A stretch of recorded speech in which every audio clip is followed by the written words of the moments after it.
माताजी दंडवत प्रणाम। హరే కృష్ణ మాతాజీస్ అండ్ ప్రభుజీస్ అందరికీ దండవత్ ప్రణామాలండి. ఈరోజు మనం కార్యక్రమాన్ని ప్రారంభించే ముందు జగన్నాథ స్వామి ఆశీస్సులు తీసుకుందాం. జై జగన్నాథ్ బలదేవ్ సుభద్రమయ్యకి జై, సుదర్శన్ భగవాన్కి జై, వామనదేవ్కి జై, పంచతత్వాకి జై, జగద్గురు శ్రీల ప్రభుపాద్కి జై, పతిత పావన జయపతాక స్వామి గురు మహారాజ్కి జై. హరే కృష్ణ. ప్రార్థనలు. ఓం అజ్ఞానాతిమిరంధస్య జ్ఞానాంజనాశలాకయ చక్షురున్మిలితం యేన తస్మై శ్రీగురవే నమః. నమో విష్ణుపాదాయ కృష్ణప్రస్థాయ భూతలే శ్రీమతే భక్తివేదాంత స్వామిన్నితి నామినే. నమస్తే సారస్వతే దేవే గౌరవాణి ప్రచారిణే నిర్విశేష శూన్యవాది పాశ్చాత్య దేశతారిణే. जय श्री कृष्ण चैतन्य प्रभु नित्यानंद श्री अद्वैता गदाधरा श्रीवासादि गौरभक्त वृंदा. हरे कृष्णा कृष्णा कृष्णा हरे हरे, हरे राम राम राम हरे हरे. मूकं करोति वाचालं पङ्गुं लङ्घयते गिरिं यत्कृपातमहं वन्दे श्रीगुरुं दीनतारिणं परमानन्दमाधवं श्रीचैतन्य ఈశ్వరం. హరే కృష్ణ. హరే కృష్ణ అండి అందరికీ. ఇప్పుడు మనం ఈరోజు హరే హరే కృష్ణ. ఈరోజు మనం 15వ అధ్యాయం నుండి 14-15 శ్లోకాలు చూద్దామండి. 14వ శ్లోకం, 15వ అధ్యాయం 14వ శ్లోకం. అహం వైశ్వానరో భూత్వా ప్రాణినాం దేహమాశ్రితః ప్రాణాపాన సమాయుక్తః పచామ్యన్నం చతుర్విధం. అహం వైశ్వానరో భూత్వా ప్రాణినాం దేహమాశ్రితః ప్రాణాపాన సమాయుక్తః పచామ్యన్నం చతుర్విధం. భావము: ప్రాణుల దేహములందరి జఠరాగ్నిని నేను, ప్రాణాపాన వాయువులతో కూడి నేను 4 విధములైన ఆహారములను పచనము చేయుచున్నాను. ఏం చెప్తున్నారండి? ప్రాణుల దేహములందరి జఠరాగ్నిని నేను, ప్రాణాపాన వాయువులతో కూడి నేను 4 విధములైన ఆహారములను పచనము చేయుచున్నాను. ఇక్కడ ఈ 15వ శ్లోకం కూడా చూద్దామండి. 15వ శ్లోకం. సర్వస్య చాహం హృది సన్నివిష్టో మత్త స్మృతిర్జ్ఞానమపోహనం చ వేదైశ్చ సర్వైరహమేవ వేద్యో వేదాంతకృద్వేద విదేవ చాహం. సర్వస్య చాహం హృది సన్నివిష్టో మత్త స్మృతిర్జ్ఞానమపోహనం చ వేదైశ్చ సర్వైరహమేవ వేద్యో వేదాంతకృద్వేద విదేవ చాహం. భావము: సర్వుల హృదయములందు నేను నిలిచి ఉన్నాను. నా నుండి ఏ స్మృతి, జ్ఞానము, మరపు అనునవి కలుగుచున్నవి. నేనే సమస్త వేదముల ద్వారా తెలియదగిన వాడను. వాస్తవమునకు వేదాంతకర్తను, వేదములను ఎరిగిన వాడను నేనే. ఇక్కడ మనకి భగవంతుడు మంచి జ్ఞానాన్ని ఇస్తున్నారండి. ఆయన ఎంత గ్రేట్, ఆయన సుప్రీమసీ, ఆయన అన్నిటికీ మూలం ఆయన అనే విషయాన్ని మనకి ఈ శ్లోకాల్లో చెప్తున్నారనమాట. మనకేంటంటే మనకంటూ భగవంతుడు ఇండిపెండెన్స్ అనేది ఇచ్చారు. అంటే స్వేచ్ఛ అనేది ఉంది మనకు కూడా. కాకపోతే ఏంటంటే అది లిమిటెడ్. మనం ఆ స్వేచ్ఛని పొందడానికి కూడా భగవంతుడి మీద ఆధారపడాలి అనే విషయం మనకి ఈ శ్లోకాల్లో తెలుస్తుందనమాట. ఇప్పుడు మొదటి శ్లోకంలో చూస్తే భగవంతుడు ఏమని చెప్తున్నారండి? మనకి మన దేహంలో జఠరాగ్ని అనేది భగవంతుడు అని చెప్తున్నారనమాట. తర్వాత ఇంకా ఏమంటున్నారు? మన మన మన 4 రకాలైన మనం తీసుకున్న ఏ ఆహారమైనా సరే ఆ 4 కేటగిరీస్‌లోకి వస్తుందనమాట. ఆ 4 విధాలైన ఆహారములను భగవంతుడు వల్లే మనకి ఆ జీర్ణ వ్యవస్థ అనేది పనిచేసి భగవంతుడి అనుగ్రహం వల్లనే జీర్ణం అవుతుందనమాట. ఒక్కొక్కసారి ఒకవేళ అది మన కంట్రోల్‌లో ఉంటే, ఒకవేళ మనమే కనుక మనంతట మనం తిని మనం జీర్ణం చేసుకునే కెపాసిటీ మనకుంటే, అప్పుడు మనకెప్పుడూ జీర్ణం అవ్వాలి కదా! కానీ ఒక్కొక్కసారి ఏమవుతుంది, మనకి జీర్ణశక్తి సరిగ్గా ఉండదనమాట. మరి చంటి పిల్లల్లో చూసుకుంటే కొంతమంది పిల్లలు చిన్నప్పటి నుంచి బానే ఉన్నా, కొంతమంది పిల్లలకేంటంటే ఒక 5 ఇయర్సో, 10 ఇయర్సో వచ్చినంత వరకు వాళ్ళకి జీర్ణం సరిగ్గా ఉండదనమాట. డాక్టర్ల దగ్గరికి వెళ్ళాలి, లేకపోతే ఏదో ఒక వాళ్ళిచ్చిన మెడిసిన్స్ అవి వాడుతూ ఉంటే అప్పుడు ఆ రకంగా పనిచేస్తూ ఉంటుందనమాట. అంటే ఇక్కడ చూడండి, జీర్ణం అనేది ఇంటర్నల్‌గా ఏం జరుగుతుందో మనకు తెలీదు. ఎలా జరుగుతుందో తెలీదు. కానీ దానంతట ఆ జీర్ణ వ్యవస్థ అనేది పనిచేస్తూ మొత్తానికి మనం ఆహారం అంతా జీర్ణమయ్యి మనకి శక్తి రూపంలో మళ్ళీ వస్తుంది. ఇదంతా ఎవరు చేస్తున్నారు? అంటే మన బాడీ కాబట్టి మనకి మనం కూడా ఒక్కొక్కసారి ఆలోచిస్తాం కదా! నేను కంట్రోలర్. నేను అన్ని కంట్రోల్ చేసుకోగలను. నా బాడీని నేను నా జీవితం నా ఒక్కొక్కసారి ఈ ఎస్పెషల్లీ ఈ జనరేషన్ పిల్లలు ఎక్కువ అంటున్నారనమాట. పేరెంట్స్ ఏవైనా చెప్పినా వినకుండా వెంటనే సమాధానం చెప్తారనమాట. నా లైఫ్, నా ఇష్టం. నువ్వెందుకు ఇంటర్ఫియర్ అవుతున్నావు? అలా చెప్తూ ఉంటారనమాట. ఒకవేళ వాళ్ళ లైఫ్ వాళ్ళదే, వాళ్ళిష్టం అనుకుంటే, మన బాడీలో జరిగే మనకి రెస్పిరేటరీ సిస్టమ్ ఉంది, డైజెస్టివ్ సిస్టమ్ ఉంది.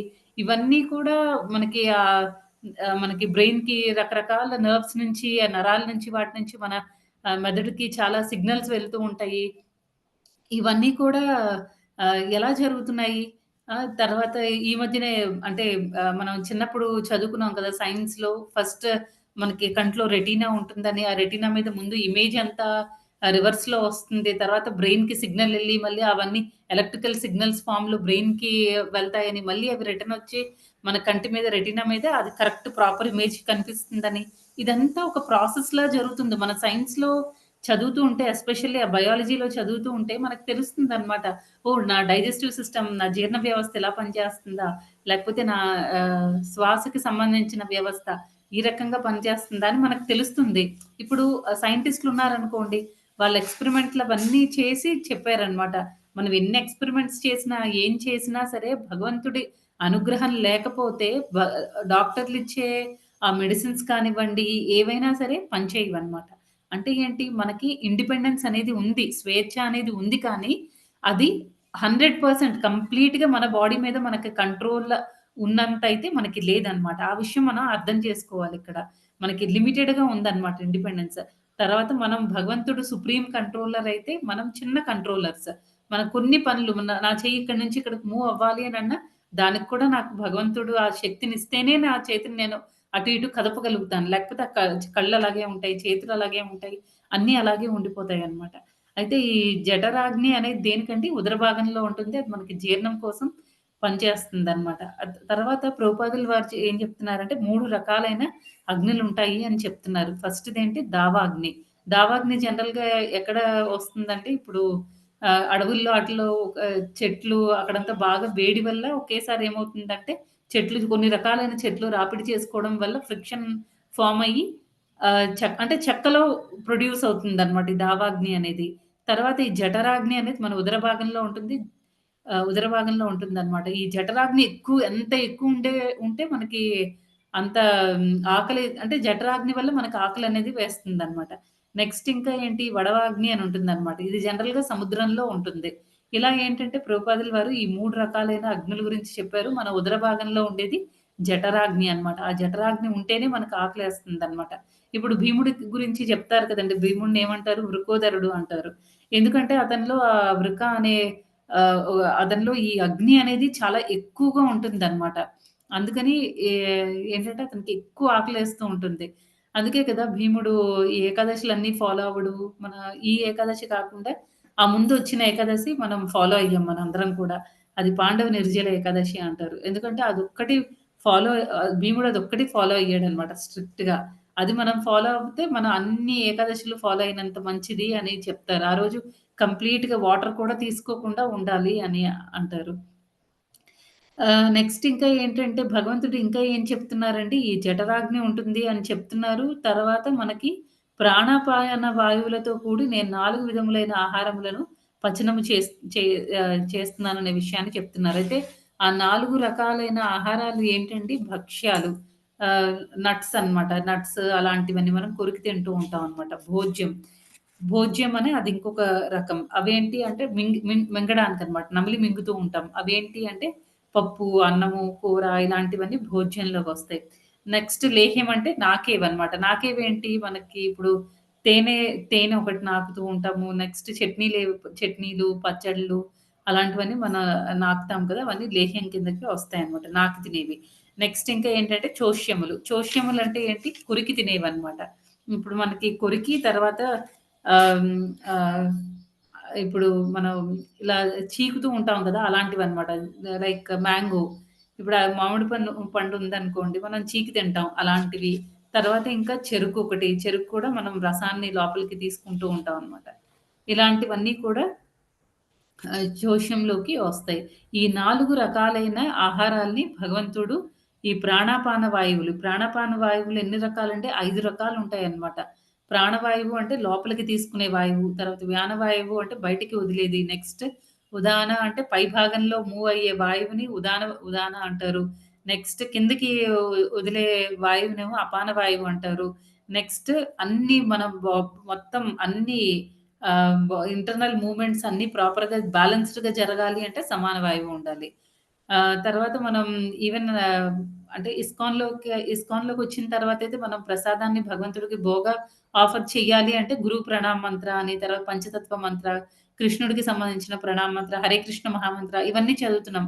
కానీ మన ఇస్కాన్‌లోకి రాకముందు ఏం చేసేవాళ్ళండి? ఓం ప్రాణాయ స్వాహ, ఓం వ్యానాయ స్వాహ అని చదివేవాళ్ళం కదా! ఇవన్నీ అంటే భగవంతుడు ఇక్కడ చెప్పిన దానికి మ్యాచ్ అవుతుంది కదా! ఈ ప్రాణాపాన వాయువులు తో కలిసి భగవంతుడు ఏం చెప్తున్నారు? ఈ 4 రకాలైన ఆహారాలు కూడా జీర్ణమవుతాయి అని చెప్తున్నారు. అంటే ఇవన్నీ కూడా భగవంతుడికి మనం సమర్పిస్తున్నామనమాట.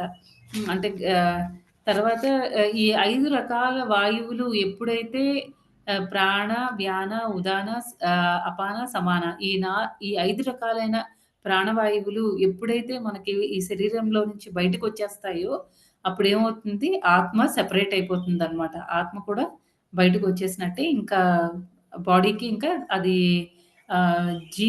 జీవితంగా ఉన్న బాడీ కాదనమాట. దానిలో ప్రాణం ఉండదు ఆ బాడీలో, ఆ శరీరంలో. అదేమవుతుంది శవంతో సమానం అవుతుందనమాట. శవం అయిపోతుంది. ఆ రకంగా చెప్తున్నారు. ఇంకా ఏంటంటే భగవంతుడు ఈ భగవంతుడు చూడు ఇప్పుడు మనం ఒకటి ఆలోచించాలన్నమాట. మనం మూడో అధ్యాయంలో ఏం నేర్చుకున్నాము? భగవంతుడి వల్ల వర్షాలొస్తాయి. తర్వాత యజ్ఞాలవి చేస్తే ఫస్ట్ మనం దేవతలకి యజ్ఞాలు చేయాలి. దేవతలు సంతృప్తి పడితే మనకి ఆ వర్షాలవి వస్తాయి. దానివల్ల మన ఆహార పదార్థాలవన్నీ పండుతాయి. తర్వాత అవన్నీ కూడా మళ్ళీ మనం భగవంతుడికి సమర్పించి తినాలి. ఆ శ్లోకంలో వస్తుంది కదండీ! భుంజతే తేతవఘం పాప ఏ పచంతి ఆత్మ కారణాత్ అని. మూడవ అధ్యాయం 13వ శ్లోకంలో వస్తుంది. అంటే భుంజతే తేత్వఘం పాప. ఎప్పుడైతే మనం ఇవన్నీ మనకి దేవతల నుంచి వస్తున్నాయి అని అంటున్నాము. అయితే ఆ దేవతలకి ఆ పవర్ అనేది మనకి ఏదైనా మనం యజ్ఞాలవి చేసినప్పుడు తిరిగి మనకి ఏవో కొన్ని ఇస్తూ ఉంటారు. అవన్నీ ఇవ్వాలి అనే జ్ఞానం కానివ్వండి, లేకపోతే వాళ్ళకవన్నీ ఎక్కడి నుంచి వస్తున్నాయి? అవన్నీ అంటే మళ్ళీ భగవంతుడి నుంచి భగవంతుడు శాంక్షన్ చేస్తేనే మనకి దేవతలు మనం ఏం చేసినా సరే దానికి దేవతలు మనకి తిరిగి రిజల్ట్ అనేది ఇస్తూ ఉంటారనమాట. మనం 13వ అధ్యాయంలో కూడా ఒక శ్లోకం వస్తుంది. ఉపద్రష్టానుమంతా చ భర్త భోక్త మహేశ్వరః అని. దానిలో ఏం చెప్తున్నారు? మనకి భగవంతుడే శాంక్షన్ చేసేది భగవంతుడే అన్నమాట. కృష్ణుడే శాంక్షన్ చేస్తాడు. ఏ దేవీ దేవతలు కూడా ఇండిపెండెంట్ కాదు. కాకపోతే మనకంటే వాళ్ళ వాళ్ళ కర్తవ్యాన్ని బట్టి, వాళ్ళు చేయాల్సిన డ్యూటీస్‌ని బట్టి భగవంతుడు వాళ్ళకి ఎక్స్‌ట్రా సపోర్ట్ సిస్టమ్ ఇస్తాడనమాట. అంతేకాని వాళ్ళు కంప్లీట్‌గా సపోర్ట్ సిస్టమ్ అంటే నా ఉద్దేశ్యం వాళ్ళు కొన్ని శాంక్షన్ చేయాల్సినుంటాయి. వాళ్ళ కర్మలు కొన్ని చేయాల్సినుంటాయి. దానివల్ల ఏంటంటే వాళ్ళకి ఎక్స్‌ట్రా కొంచెం పవర్స్ అవి ఇస్తాడు. అంతేకాని వాళ్ళు కూడా కంప్లీట్‌గా 100% ఇండిపెండెంట్ అని చెప్పలేమనమాట. మన యజ్ఞాలవి చేసేటప్పుడు మనుషులకి దేవతలు ఏమైనా ఇవ్వాలి అనంటే, అది కూడా కృష్ణాయే శాంక్షన్ చేయాలి. ఉపద్రష్టానుమంతా చ. తర్వాత భర్త, భోక్త, మహేశ్వరః. ఆయనే భర్త, భోక్త కూడా ఆయనే. నెక్స్ట్ మళ్ళీ 5వ అధ్యాయంలో కూడా మనకి భోక్తారం యజ్ఞ తపసాం సర్వలోక మహేశ్వరం అని చదువుతాం. ఆయనే అన్నిటికి ఏది చేసినా సరే ఫైనల్‌గా వెళ్ళేది ఎవరికి అంటే భగవంతుడికే అన్నమాట. అలాంటి భగవంతుడు చెప్పే ఈ భగవద్గీతను మనం వింటున్నాము.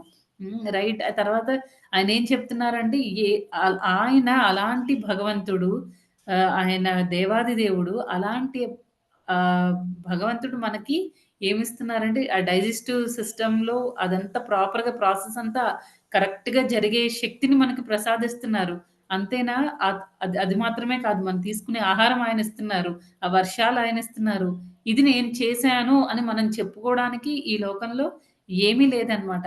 అందుకే ఆయన ఈ లోకమనే కాదు, ఎన్నో బ్రహ్మాండాల్ని ఆయన ఒక్కళ్ళు ఒంటి చేత్తో ఆయన అన్నిటిని కంట్రోల్ చేస్తున్నారనమాట. అందరిని కంట్రోల్ చేయగలుగుతున్నారు.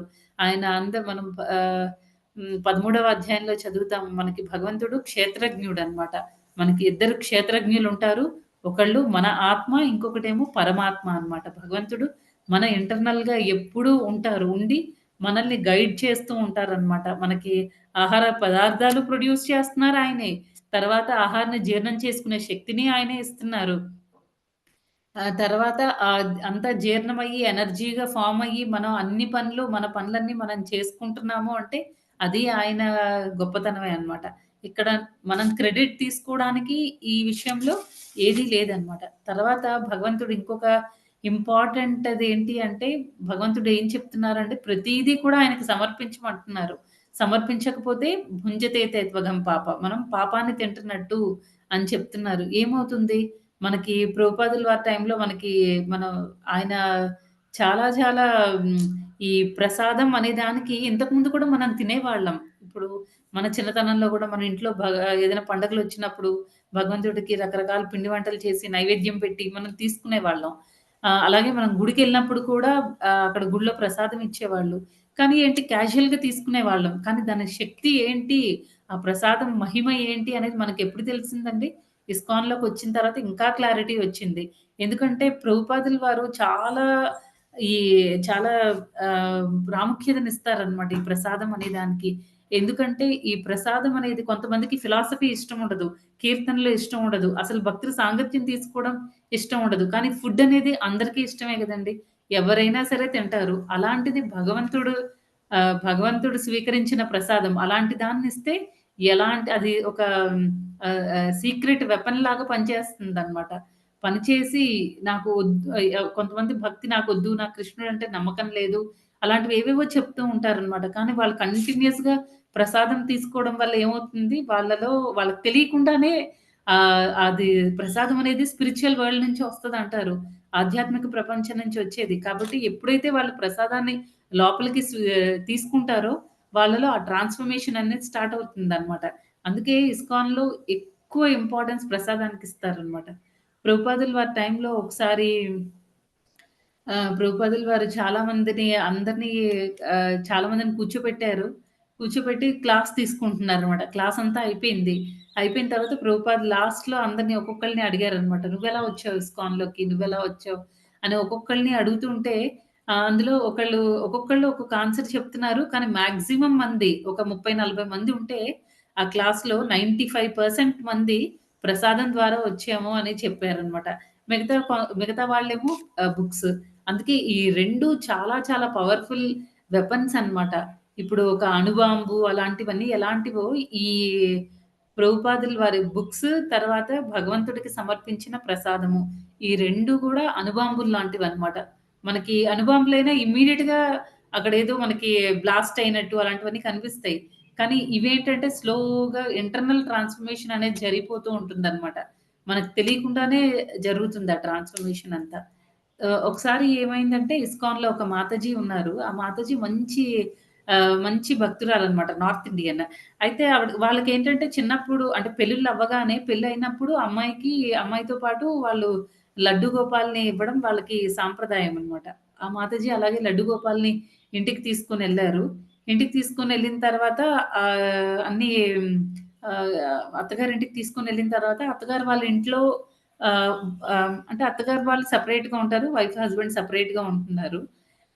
అయితే హస్బెండ్ నాన్ వెజిటేరియన్. అయితే ఏమైందంటే మాతాజీకి హ్మ్, చ చాలా కష్టంగా అనిపించిందనమాట ఇనీషియల్‌గా. వాళ్ళ ఇంట్లో ఏంటంటే అన్నీ భగవంతుడికి సమర్పించడం, ఆనియన్ గార్లిక్ తినరు, నాన్ వెజ్ తినరు. ఇవన్నీ ప్రాపర్‌గా పాటిస్తూ అంతా చాలా బాగా పెరిగిన మాతాజీ అనమాట. ఒక్కసారి ఈ ప్రభుజీని వివాహం చేసుకొని వచ్చారు.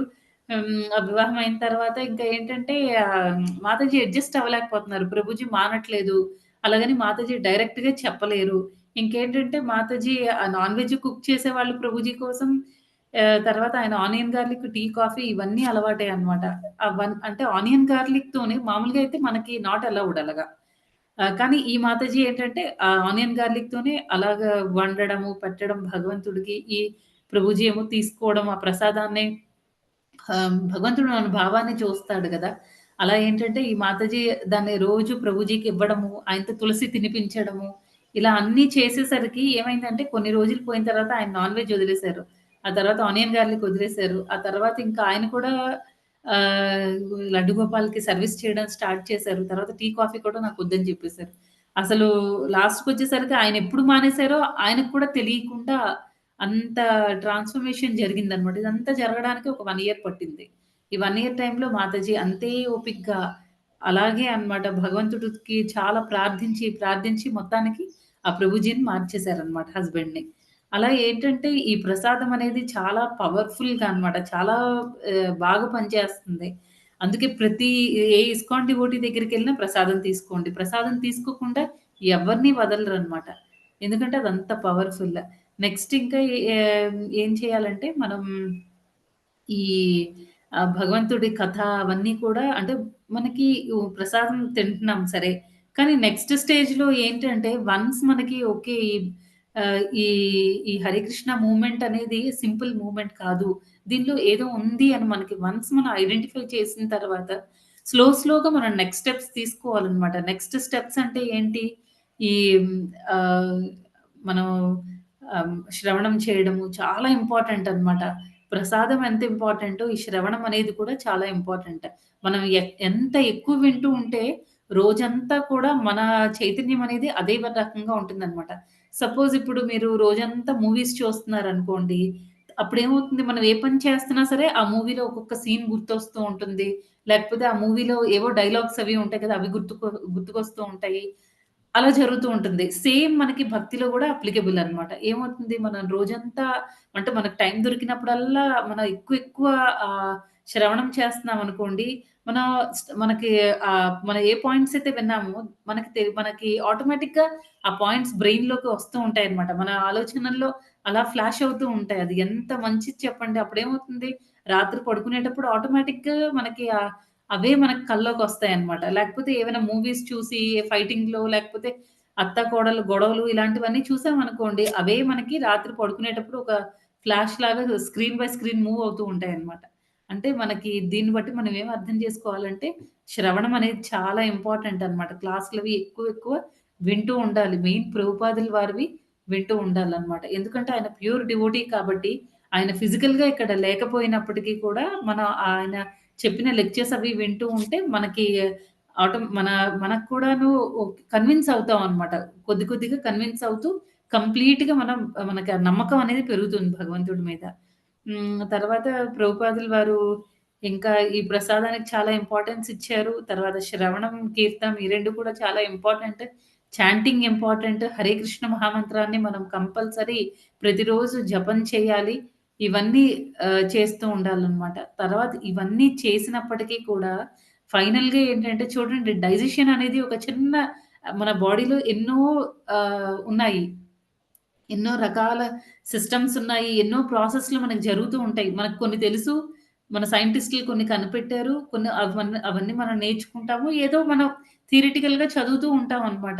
టెక్స్ట్ బుక్‌లో ఉన్న నాలెడ్జ్‌ని మన బుర్రలోకి తోసుకొని మనకి అకాడమిక్స్‌లో మార్క్స్ అవి రావాలి కాబట్టి ఏవో ఎగ్జామ్స్ తెచ్చి ఎగ్జామ్స్ రాసుకొని మనం మార్క్స్ తెచ్చుకుంటాం. కాకపోతే ఇక్కడ పాయింట్ ఏంటంటే మనం ఎన్ని జరుగుతున్నా వీటన్నిటికి ఈ ప్రాసెస్‌లన్నీ కూడా పార్ట్ ఆఫ్ అవర్ బాడీ. అవన్నీ చేయడానికి కూడా మనం భగవంతుడి మీద ఆధారపడాల్సొస్తుంది. అలాంటిది భగవద్ధామానికి చేరుకోవడం అనేది చాలా పెద్ద విషయం అన్నమాట. అంత పెద్ద విషయం మన జీవితంలో జరగాలి అనంటే ఏం చేయాలంటే భగవంతుడి కృప మనకు కావాలి. తర్వాత గురువు కృప ఉండాలి. ఒక్కొక్కసారి మనం ఒకటి కాదు, 2 కాదు ఎన్నో జన్మల్లో ఎన్నో తప్పులు చేసుకుంటూ వస్తున్నామన్నమాట. మన పిల్లలు కొన్ని తప్పులు చేసినప్పుడు మనం కొంతవరకు ఓర్చుకుంటాం. ఆ తర్వాత ఏమవుతుంది, మనకు కూడా ఆ బీపీ లెవెల్స్ అవి రైజ్ అయిపోతాయి కదా! అలాగే ఏంటంటే భగవంతుడికి అంత తొందరగా మనకొచ్చినంత తొందరగా రాదు. కానీ ఏంటంటే ఎప్పుడైతే మనం కొన్ని చేయకూడని తప్పులవి ఉన్నప్పుడు భగవంతుడికి కోపం రావచ్చు. కానీ మనకి భగవంతుడికి మధ్యలో ఎవరుంటారంటే ఇప్పుడు పిల్లలకి, నాన్నకి తల్లి ఏ రకంగా అయితే ఉంటుందో భగవంతుడికి, మనకి మధ్యలో గురువు అనేవాళ్ళు నించుంటారనమాట. ఆ గురువు ఏం చేస్తారంటే, మనం ఏదైనా తప్పులు చేసినా ఒక్కొక్కసారి చూడండి నాన్న కొట్టడానికి వచ్చారనుకోండి పిల్లల్ని, వెంటనే అమ్మ మధ్యలోకొచ్చేసి ఓకే. ఓకే. ఏం కాదు ఒకసారి ఎళ్ళండి అని మనల్ని వెనక దాచేసుకుంటుందనమాట. అలాగే ఏంటంటే గురువు మనల్ని దాచి మనకి బాగా మనకి బుద్ధి, జ్ఞానం అవన్నీ ఇచ్చి భగవంతుడికి రికమెండ్ చేస్తారనమాట. ఓకే. ఈ ఈ ఈరోజు తప్పు చేసింది కానీ ఓకే. నేను చూసుకుంటాను నెక్స్ట్ టైమ్ మళ్ళీ తప్పు చేయకుండా ఇంతవరకైనా చేసింది కదా! ఇలా కూడా చేయకపోతే ఇంకెలాగా మీరు కొంచెం అలా అని చెప్పేసి రికమెండేషన్ అన్నమాట. మన గురించి గురువు. అలాగా ఆయన మనకి భగవంతుడికి ఎప్పుడూ ఆయన లింక్ లాగా ఉంటారన్నమాట. మనం ఆ లింక్ కట్ చేసుకోవడానికి ట్రై చేస్తే మనం ఏమవుతామంటే అనాథలం అయిపోతామన్నమాట. అలా ఉండకూడదు మనం. ఏ భగవంతుడిని, కృష్ణాని ఎప్పుడు మనం వాళ్ళిద్దరి కృప ఉంటేనే మన ఆధ్యాత్మికంగా పురోగతి చెందగలుగుతామన్నమాట. లేకపోతే ఏమవుతుందంటే వాళ్ళ కృప లేకపోతే మనం ఒక చెయ్యే మూవ్ చేయలేము. కృష్ణుడి అనుగ్రహం లేకపోతే అంటే ఇంక భగవద్ధామానికెలా వెళ్తాము? భగవంతుడి నామం ఎలా చెప్తాము? ఇవన్నీ మనకి చాలా దూరం అన్నమాట. ఇప్పుడు చూడండి ఇంకా ఇప్పుడు భరత మహారాజు ఉన్నారు. ఆయనకేంటంటే జింక శరీరంలో ఉన్నప్పుడు కూడా ఆయన భగవంతుడికి సంబంధించినవన్నీ గుర్తు తెచ్చుకున్నారు. అన్నీ గుర్తు తెచ్చుకొని ఎండు ఆకులు తినడము, మామూలుగా అయితే గ్రీన్‌గా ఉన్నవి తింటాయి. మంచి ఫ్రెష్‌గా ఉండే ఆకులు తింటాయన్నమాట పశువులు. అలాంటిది ఆ జింకకి అది ఒక ఆహ్, జంతువు శరీరంలో ఉండి కూడా దానికి ఆ జ్ఞానం ఎక్కడి నుంచొచ్చింది? నేను ఎండు ఆకులు తినాలి అంటే ఆస్టరిటీస్ తపస్సు చేసిందనమాట. అది కూడా ఒక జింక శరీరంలో ఉన్న భరత మహారాజు కూడా ఆ తపస్సు అనేది చేశారు. ఎలాగ ఆయనకు ఆ జ్ఞానం వచ్చింది అంటే భగవంతుడి అనుగ్రహం. భగవంతుడి అనుగ్రహం లేకపోతే ఆహ్, మనిషి శరీరంలో కూడా మనకు ఆ చేతనం అనేది ఉండదనమాట. ఈ భగవంతుడికి మనం సేవ చేయాలి. భగవద్భక్తులతో మనకి మంచి రిలేషన్స్ మెయింటైన్ చేయాలి. ఇవన్నీ కూడా మనకి చాలా దూరం అన్నమాట. ఇవన్నీ కూడా మనకి రావాలి అంటే కృష్ణుడి అనుగ్రహం, తర్వాత భగవద్భక్తుల యొక్క అనుగ్రహం అనేది మనకు చాలా ఇంపార్టెంట్. నెక్స్ట్ ఇంకా గజేంద్రుడు ముందు ఇంద్రద్యుమ్న మహారాజులాగా ఉన్నప్పుడు అగస్త్యముని అటు పాస్ అవుతున్నప్పుడు ఈయన చూడకుండా పలకరించలేదు. నమస్కారం చేయలేదు. ఆయన బ్లెస్సింగ్స్ తీసుకోలేదనమాట. ఆశీర్వాదాలు తీసుకోలేదు. అప్పుడేమవుతుంది అగస్త్యమునికి కోపం వచ్చి శపించేస్తారనమాట. "నీకు పెద్ద బండరాయిలాగా ఉన్నావు గదా! నువ్వు పెద్ద ఏనుగు శరీరం వచ్చేయాలి" అనేసి. ఇంకా తర్వాత మహారాజేమో గజేంద్రుడవుతారు. గజేంద్రుడు అయిన తర్వాత ఎప్పుడైతే ఆ మొసలి గజేంద్రుడిని పట్టుకుంటుందో అంతవరకు గజేంద్ర బాడీలో ఉన్న ఆయనకి చాలా గర్వంగా ఉండేదనమాట. ఆ వచ్చే విధానం కూడా, నడిచే విధానం కూడా ఏంటంటే కంప్లీట్‌లీ మెటీరియలిస్టిక్ అనమాట. ఇప్పుడు జనరల్‌గా మెటీరియలిస్టిక్ పీపుల్ ఎలా ఉంటారండి? భౌతిక ప్రపంచంలో ఉండేవాళ్ళు ఎలా ఉంటారు? నా గ్రేట్‌నెస్ నేను చేశాను ఇది. నేను చేయబట్టి ఈ పని అయ్యింది. అని మనం ఎంతో గర్వం ఉంటుందనమాట. ఈ గజేంద్రుడికి కూడా అలాగే అన్నమాట. ఫ్యామిలీ అంతటి ముందు మిగతా ఏనుగులు అవన్నీ చిన్న పిల్ల ఏనుగులు, ఆడ ఏనుగులు అవన్నీ ఉంటే వాటన్నిటి ముందు గజేంద్రుడు తన పవర్ చూపించుకుంటున్నాడనమాట. నడుస్తూ ఉంటే ఆ చెట్లవన్నీ ఏం చేసాయి చెట్లన్నీ పీకేయడము, అటు ఇటు విసిరేయడము, తర్వాత నదిలోకి వెళ్ళినప్పుడు, ఆ చిన్న సరస్సులోకి వెళ్ళినప్పుడు అక్కడ ఉన్న ప్రాణులన్నీ ఉంటాయి కదా! ఆ అక్వాటిక్స్ అన్నీ అదే జలచరాలు అవన్నిటిని కూడా చాలా డిస్టర్బ్ చేసేసి వాటర్ అన్నీ అటు ఇటు పోసేసి అవన్నీ చేస్తాడనమాట. అంతవరకు చాలా అహంకారంగా ఉంటాడు. ఎప్పుడైతే మొసలి పట్టుకుంటుందో ఆ మొసలితో ఫైటింగ్ చేసి ఎనర్జీ అంతా డ్రైన్ అయిపోయి కొన్ని వేల సంవత్సరాలు అయిపోయిన తర్వాత ఇంకప్పుడు భగవంతుడి గురించి రియలైజ్ అవ్వడం. అవుతాడనమాట. భగవంతుడికి ప్రేయర్స్ స్టార్ట్ చేస్తాడు. గజేంద్ర ప్రేయర్స్. అవి ఎంత బావుంటాయంటే భగవంతుడిని గ్లోరిఫై చేస్తాడనమాట గజేంద్రుడు. ఆ జ్ఞానం ఎలా వచ్చింది గజేంద్రుడికి? తనున్నదొక ఆహ్, జంతువు శరీరంలో. అలాంటిది గజేంద్రుడికి ఆ టైంలో ఎలా వచ్చింది ఆ జ్ఞానం? భగవంతుడి కరుణ. భగవంతుడి కరుణ లేకపోతే ఏమీ చేయలేమనమాట. నెక్స్ట్ ఇంకా అజామిలుడు ఎన్నో చేశాడనమాట. ముందంతా మంచి భక్తుడు. ఆహ్, తర్వాత భక్తి అనేది అంతా పోయింది. ఆ వేశ్యతో ఉండి. చాలామంది పిల్లలు పుట్టారు. తర్వాత లాస్ట్‌లో మళ్ళీ కొడుకుని గట్టి గట్టిగా ఎప్పుడైతే యమభటులు వస్తారో కొడుకుని గట్టి గట్టిగా నారాయణ, నారాయణ అని కొడుకుని పిలుస్తాడాయన. కానీ ఆ జ్ఞానం ఎక్కడి నుంచొచ్చింది? ఎప్పుడైతే ఈ యమదూతలు, విష్ణుదూతలొచ్చి వాళ్ళిద్దరూ కాన్వర్జేషన్ అంతా అజామిల విన్నప్పుడు అజామిలుడికి ఆ జ్ఞానం వస్తుందనమాట. చాలా పశ్చాత్తాపపడతాడు. ఎంత తప్పు చేశాను నేను అని. 6వ స్కందంలో వస్తుంది. ఎంత తప్పు చేశాను నేనసలు. ఇంత భగవంతుడికి నేను భగవద్భక్తిలో ఉండి జారిపోయానా? నేను పడిపోయానా? ఇంత తప్పులు నేను చేశానా? అయినా సరే భగవంతుడు నేను నా నా బిడ్డని నేను పిలిచాను. నేను భగవంతుడిని పిలవలేదసలు. అయినా సరే ఆయన పేరు నేను చెప్పినందుకే ఆయన నాకు కరుణ చూపిచ్చాడు. కరుణ చూపిచ్చి ఇంకక్కడ విష్ణుదూతలు కూడా విష్ణుదూతల్ని పంపించాడు. యమభటుల నుంచి దూతల నుంచి నన్ను కాపాడాడు భగవంతుడు అని ఇంకా ఆ విష్ణుదూతలు ని చూసినప్పుడు ఈయనేంటంటే ఆయన రెస్పెక్ట్స్‌ని తర్వాత ఆయన ఏమంటారు కృతజ్ఞతలని చెప్పుకుందాం అనుకుంటారనమాట. విష్ణుదూతలకి. అప్పుడు విష్ణుదూతలు ఏం మాట్లాడరు. ఏమి మాట్లాడరనమాట. వెంటనే అక్కడి నుంచి మాయమైపోతారు. ఆ తర్వాత ఇంకా ఎందుకు అలా మాయమైపోతారు అంటే వాళ్ళు, వాళ్ళు క్రెడిట్ తీసుకోవడం వాళ్ళకిష్టం లేదనమాట. యాక్చువల్‌గా అక్కడ వాళ్ళని పంపించిందెవరు? నారాయణ, కృష్ణుడు. సో, ఆ కృష్ణుడిని అజామిలుడు గ్లోరిఫై చేయాలి అన్న ఉద్దేశంతో వాళ్ళేం మాట్లాడరనమాట. వెంటనే యమదూతలకి ఇవ్వాల్సిన ఇన్‌స్ట్రక్షన్స్ ఇచ్చేసి, ఆ కన్వర్జేషన్ అంతా అయిపోయి, ఎప్పుడైతే వాళ్ళకి ఈ అజామిలుడు రికగ్నైజ్ అయ్యాడు, రియలైజ్ అయ్యాడు తన తప్పుని అని తెలుసుకున్నప్పుడు వాళ్ళు వెంటనే అక్కడి నుంచి ఎళ్ళిపోయారనమాట. తర్వాత ఇంక అతను భగవంతుడిని ఎంతో గ్లోరిఫై చేస్తాడు. ఆ జ్ఞానం ఎక్కడి నుంచొచ్చింది అజామిలుడికి? అన్ని పాపాలు చేశాడు. తల్లిదండ్రులను వదిలేసాడు.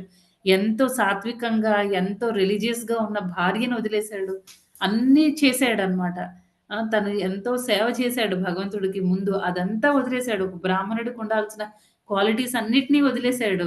వేశ్య సాంగత్యం తీసుకొని భగవంతుడి యొక్క భక్తుల్ని, ఇంట్లో వాళ్ళని అందరిని త్యజించేసినా సరే, భగవంతుడు లాస్ట్‌లో అంతగా హెల్ప్ చేసినందుకు అజామిలుడు ఎంతో సంతోషపడి, ఎంతో రియలైజ్ అయ్యి తర్వాత ఇంకా అంటే ఫస్ట్ స్టెప్ ఎలా ఉండాలంటే మనం భక్తిలో పడిపోయినా సరే, ఫస్ట్ స్టెప్ మన రియలైజేషన్‌తో స్టార్ట్ అవ్వాలన్నమాట. వన్స్ మనం తప్పు చేస్తున్నాము అని రియలైజ్ అవ్వగానే మన తప్పుల్ని మనం ఒప్పుకునే ధైర్యం ఉండాలి. అలా ఎప్పుడైతే ఆ ధైర్యం వస్తుందో అప్పుడు భగవంతుడు మనకి హెల్ప్ చేసి మనకి మంచి జరగడానికి ఛాన్సెస్ ఉంటాయన్నమాట. ఆ రకంగా ఏంటంటే ఎప్పుడైతే తన ఫస్ట్ స్టెప్ రియలైజ్ అవ్వడము, నెక్స్ట్ ఏంటంటే పశ్చాత్తాపపడ్డాడు. ఆ నెక్స్ట్ స్టెప్‌లో ఏం జరిగిందంటే ఆహా! నాకు బుద్ధొచ్చింది. మళ్ళీ నేను ఇలాగ ఉండకూడదు అని చెప్పేసి ఆ వేశ్యని, పిల్లల్ని అందరిని వదిలేసి ఆయన ఇంక అక్కడి నుంచి హరిద్వార్ ఎళ్ళిపోయి ఇంకక్కడ మళ్ళీ భగవంతుడికి భక్తి చేసుకొని, తపస్సు చేసుకొని మొత్తానికి భగవద్ధామానికి వెళ్తాడనమాట.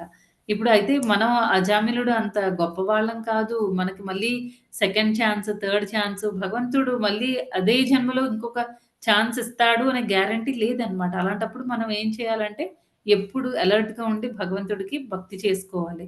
ఇలా ఏంటంటే ఈ శ్లోకంలో మొత్తానికి తర్వాత ఇంకొక ఇంపార్టెంట్ పాయింట్ ఏంటంటే భక్తి చేసేటప్పుడు చాలా కాన్షియస్‌గా ఉండాలి మనం.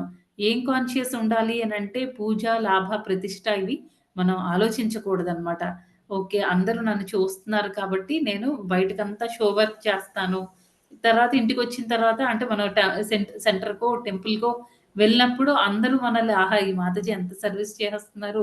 లేకపోతే ప్రభుజీ ఎంత సర్విస్ చేస్తున్నారో అని చెప్పి మనం వేరే వాళ్ళ పొగడ్తల కోసము లేకపోతే వేరే వాళ్ళ దగ్గర షో వర్క్ చేయకూడదనమాట. ఎందుకంటే భగవంతుడు ముందు చెప్పుకున్నట్టు భావగ్రాహి జనార్దన. ఆయన మన భావం చూస్తూ ఉంటాడనమాట. ఎవరైతే షో వర్క్ చేస్తారో వాళ్ళకేంటంటే ఆహ్, భావం అనేది ఉండదు. భావం లేకపోతే భక్తి ఎలా అవుతుంది? కాళ్ళు చేతులతో చేసేది భక్తి ఎందుకవుతుంది? అది కూడా మన సెన్స్ ఎంజాయ్‌మెంట్ కోసం, మనది ఇంద్రియ తృప్తి కోసం, అందరు పొగడ్తల కోసం మనం చేసినట్టు అవుతుందనమాట. అందుకే ఎప్పుడు కూడా మనకి ఒక్కొక్కసారి ఒకేసారి 2, 3 సర్వీసులు మనకిచ్చారనుకోండి. అప్పుడు మనకి ఒక టైప్ ఆఫ్ డైలమా వస్తుంది. ఏ సర్విస్ చేయాలి? ఇది అంటే మనం చేసుకోలేమనమాట. ఏ సర్విస్ చేయాలో మనకర్థం కాదు. అలాంటప్పుడు ఏం చేయాలంటే మనం ఆలోచించాలి. ఏ సేవ చేస్తే భగవంతుడు తృప్తి పడతాడు? సపోజ్ మీరు ఒక 2 సెంటర్‌లో మీరు సర్విస్ చేస్తున్నారనుకోండి.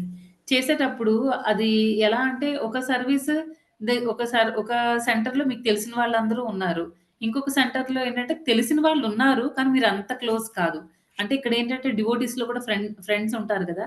అలాంటిది ఫస్ట్ సెంటర్. సెకండ్ సెంటర్ ఏంటంటే అందరూ సీనియర్ డివోటీస్ కొంచెం అలా ఉందన్నమాట. మీకు 2 దగ్గరలా సర్వీస్ చేసే అవకాశం ఉంది.